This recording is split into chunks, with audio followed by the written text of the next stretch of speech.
Well, it turns out Justin Trudeau abused his power, abused the power of the government, violated the Constitution, illegally used intelligence to spy on, freeze the bank accounts of his own citizens, according to a federal court in Canada. This is monumental. Tucker Carlson also invaded Canada last night to a massive sellout crowd and has been making ripples across that country, destroyed the prime minister in his speech last night, calling him out over systemic anti-Christian hate in Canada, among other things. Listen. I'm telling you this because there's kind of no more inoffensive and peaceful group in the world than the Christians. In fact, there isn't. Their religion tells them, commands them to turn the other cheek and to put the concerns of others above their own concerns. So if you have a problem with those precepts, explain it to me. Speak slowly so I can understand. I think every person in this room, regardless of your faith, can agree, yeah, I'm for that. I wish I was more like that. That's good. We need more of those people in society. Serve others for the sake of service. People who pray for their enemies. Who does that? Who would pray for an enemy? No one, except the Christians, and they do. They're commanded to. So if you're hassling that group, maybe you've got another agenda that we should be concerned about, even if we're not in that group. If we burn 90 of their churches to the ground, and the Prime Minister and his little weird buddies are endorsing that, burning churches, if you're on the side of burning churches, let me just say, I don't need any other facts of the case, you're on the wrong side. He also mocked Trudeau and said he'd love to have him take a 23andMe test to see if he's really Fidel Castro's son down there in Cuba. But he will collapse under the weight of his own ludicrousness and go back to Cuba or do whatever he does. But,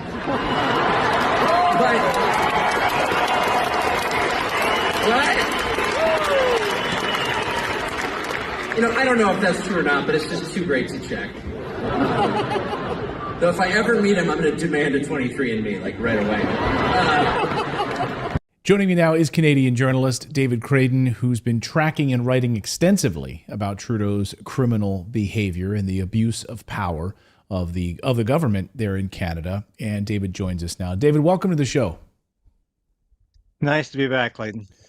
So I want to get your take first on this federal court ruling, and then we'll talk some Tucker here in a moment. Is this as big a deal as we think it is, that the federal court comes down and says the Trudeau government here has violated the Constitution and basically abused the power of the government to go after Canadian citizens? It is, as you said, it's monumental because it represents a rift in the Canadian establishment, the deep state in Canada. The judiciary is clearly not going to back Justin Trudeau when he does something that's clearly unconstitutional. And Federal Court Justice Richard Mosley stated this week that the invocation of the Emergencies Act to suppress the Freedom Convoy, the trucker protest, was unreasonable, in quotation marks, was unjustified, and was unconstitutional, that he went way beyond his reach as a government, that there was no national emergency, there was no reason to invoke this draconian and authoritarian law. And this is absolutely incredible, because this is the second time in a couple of months that a federal court has said Trudeau has gone too far. They said so in December over the plastics policy, the single-use plastics policy. Now they're saying he went too far with the Emergencies Act.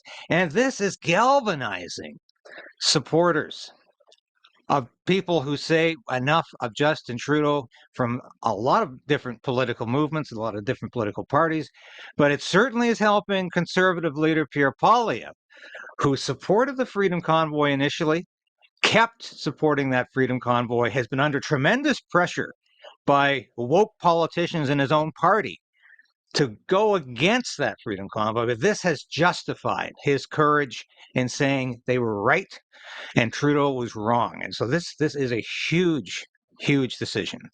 Let's talk about some of the specifics of this decision and looking at specifically the disinformation to invoke the Emergencies Act, so that the government, Canadian government, used fake information, disinformation to invoke using the Emergencies Act. And then we'll get into sharing that information, spying on your own citizens, and then sharing it with the other Five Eyes nations.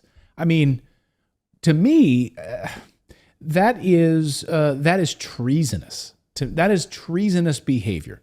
So let's talk about the disinformation. What types of disinformation was Trudeau putting out, invoking to use and then clamp down on power and clamp down on these truckers?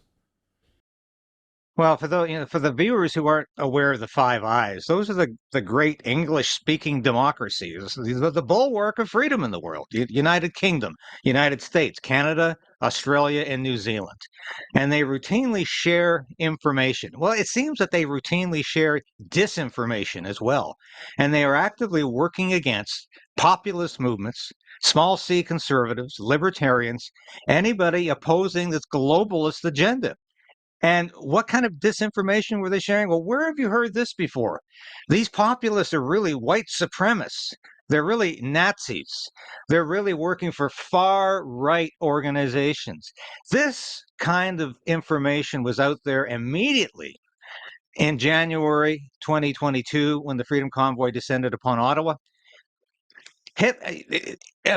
Justin Trudeau immediately started equating the Freedom Convoy protesters to Nazis.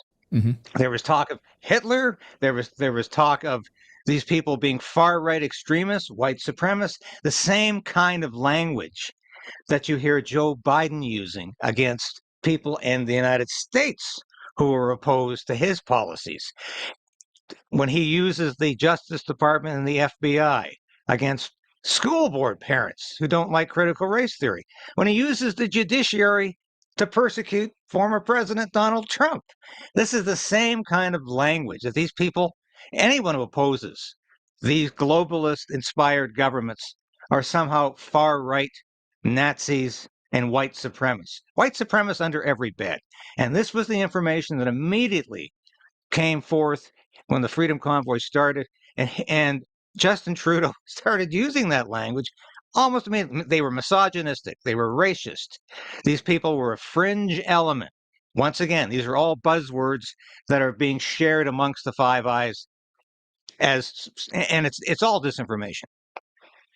Right. And Michael Schellenberger, a journalist, also pointing out that through his publication, Public, that they discovered specific instances of where the government was using fake intelligence to illegally frame these protesting truckers. In fact, we highlighted here a number of months ago, putting up fake white supremacist signs on poles and on trucks, using Nazi symbolism and things like that, which were totally fake, that the government was using and fake and repurposing this information that didn't even exist in order to frame these protesters. Can you speak a little bit more about that? And this, I don't know if any of this came up in that, of course, some of the court cases that you've been sitting in on, watching unfold. Well, just like the January 6th insurrection fraud, and that's really what it was, and I think we all know that now, there was no insurrection. There was a lot of arrests of people who just happened to be standing around. And these people are still languishing in prison. The same case is happening here in Canada. We have people who were arrested during the Freedom Convoy protest, not just in Ottawa, but at the Coutts, Alberta border crossing. We got 4 members of that protest group that are still languishing in jail. And for what? We're not even sure what they're accused of. The RCMP claimed that they arrested 13 people who had firearms and explosives at the site. There's ample evidence now that this cache of firearms wasn't even seized at the border. It had nothing to do with these Coutts protesters. The RCMP, the OPP, the Ontario Provincial Police, and the Ottawa Police all claimed that the Ottawa protesters had firearms. This information was out there from day one, that these people had guns, that they had an arsenal, that they were planning some kind of insurrection. Where do you hear that one? Against the government. There wasn't a single explosive, a single bomb, a single gun or firearm found in Ottawa at all. And what makes this even more bizarre is that Trudeau invoked the Emergencies Act, a very draconian measure. It used to be called the War Measures Act, after the problems at the border were resolved. So it was completely aimed at the peaceful protest in Ottawa. And as soon as that order was invoked on February 14th, Valentine's Day, 2022. The police brutally put down this peaceful protest. I was there to witness it. And finally, we have a judge in Canada who's saying not only was this improper, not only should a democratic government not be beating up its citizens for disagreeing with the government, but this is completely based on myth. It was completely based on disinformation. There was no national emergency. And no matter what Chrystia Freeland wants to keep pretending, and Justin Trudeau, by the way, hasn't even had the guts to come out publicly and comment on this issue. He puts his little deputy prime minister, finance minister out there to defend the government, but he hasn't got the moxie or the guts to go out and publicly comment on this when a judge has told him he's gone way over his authority. Well, and of course, you have a grandmother, 62-year-old grandmother, who was like strip searched, ripped apart. Says the lies that the Trudeau government has been pushing has been, it's been total lies, that they planted this cache of weapons. And of course, you have the arrests of these men who have now, I think, been in prison for over 700 days without any reason. They've not given them any due process at this point. They've been languishing in prison, right? It's unbelievable. And we have a Métis woman who was literally trampled by a police horse and had a shoulder dislocated. Now, I've talked to Candace many times about this, and I correspond with her from time to time. Now, what about all of these people? This is another unanswered question. What about all of these people who had physical harm upon them because of the police action? What about the people who had bank accounts frozen as a result of this action and who had financial dislocation? What about this huge lawsuit against Freedom Convoy? Is this all null and void now? I think it should be. Yeah, and when will Justin Trudeau be removed from office? Because there's plenty of Canadians that are saying, you thought the trucker convoy protests were bad. Wait until if Trudeau doesn't leave office or be removed from office, the protests are going to be much larger than that. And of course, they will use these same tactics in the United States over the next week to 2 weeks. As this massive trucker convoy is heading to the U.S. southern border, liberal media will call them racists. They'll call them white supremacists. And of course, I guarantee you we'll see some of the same similar action that we saw on January 6th. You'll see sort of an invasion of these groups. You'll see people with white hoods walking around with their masks fully over their face, and we'll know exactly where those individuals come from.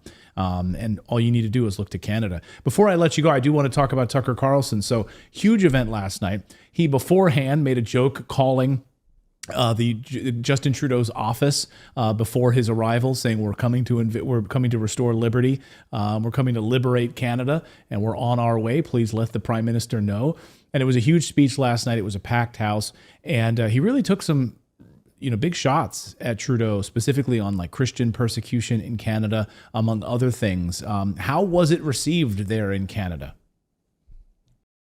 Well, from those who were there, it was a moment in time they'll never forget, because Tucker, of course, is completely honest.